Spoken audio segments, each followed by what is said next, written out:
பாகூரில் புதிய பேருந்து நிலையத்தை திறந்து வைத்து பேருந்து போக்குவரத்து சேவையினை முதலமைச்சர் ரங்கசாமி துவக்கி வைத்தார். புதுவையின் நெற்களஞ்சியமான பாகூர் பகுதியில் பழமை வாய்ந்த மூலநாதர் கோவில், தாலுகா அலுவலகம், கொம்யூன் பஞ்சாயத்து துணை பதிவாளர் அலுவலகம் உள்ளன. இங்கு ஏம்பலம், நெட்டப்பாக்கம், பாகூர் தொகுதியைச் சேர்ந்த ஏராளமான கிராம மக்கள் பாகூருக்கு வந்து செல்வது வழக்கம். இதனால் அங்கு புதிய பேருந்து நிலையம் அமைக்க வேண்டும் என்று பல ஆண்டுகளாக வலியுறுத்தி வந்தனர்.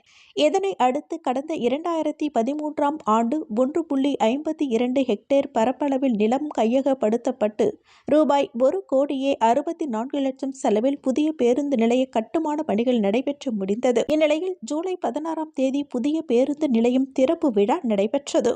இந்நிகழ்ச்சியில் தொகுதி சட்டமன்ற உறுப்பினர் செந்தில்குமார் தலைமை தாங்கினார்.